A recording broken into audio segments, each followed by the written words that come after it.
Okay, let's go to a more positive note. Okay. You and Clive Davis hook up. Yes. You get signed to Arista Records. How'd you hook up with Clive Davis? I actually was overseas. I had done some demos for a young man, Lenny Kravitz's cousin. He took the demos to the UK. Mervyn Lynn and Jed Doherty wanted to sign him, but because of me. And he said, well, they want you to come over here. I said, I'm not interested in being no group with you. So I said, I'll sign a solo deal with Arista UK. Clive came over there and kicked the doors, and once he found out I was over here all this time, he's like, no. I got to have her over here. So pretty much Clive deboed the situation and brought me back to Arista. Nice. Okay, we all know Clive Davis, legendary record man. Right. Arista Records have had some huge acts. Yes. They had another big vocalist on that, female vocalist on that record label, Miss Whitney Houston. My girl. I was about to ask you, what was your relationship like with Whitney? Whitney's like, man, we were so cool because, you know, she had a lot of respect for good songs and good singing. But there was something really down home about Whitney. I remember she used to do a Christmas program every year, and, you know, she would invite CC Wine and BB Wine. All of us would go out and give toys away to the kids every year. And this particular year, they called me, I think it was Christmas Eve, and says, listen, nobody showed up. Can you come over? And I just happened to be living in Jersey at the time. So I took my son, who I think Michael was maybe 5 or 6, and we went over there. And I was the only artist there.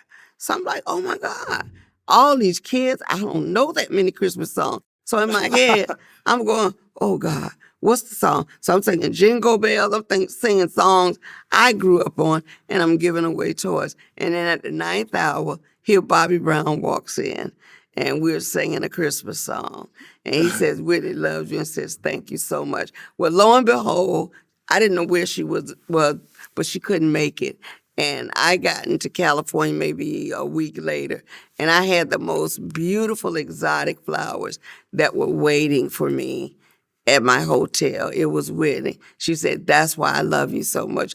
You are my girl. And so whenever she had something where she had to pull somebody on stage, there she go, pulling me on stage. Come on, sing with me. So we were really cool because we understood each other.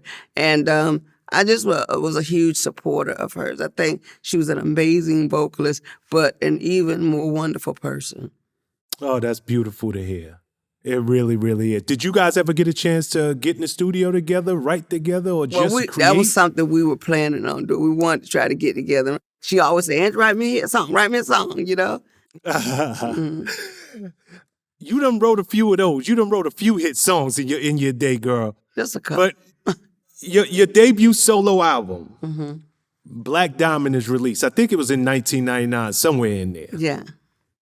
We got that big single off it, No More Rain. Yes. Where did that record come from? Is it safe to say it came from the breakup of you and your child's father? No. As a matter of fact, my son, we kind of split, but our son brought us back together. That song derived from my dad. I was a little girl who came from a poor family. I'm an only child.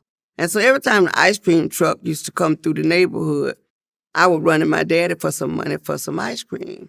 And my dad would jingle in his pockets and he'd say, ain't no rain in this cloud. That meant he didn't have any money.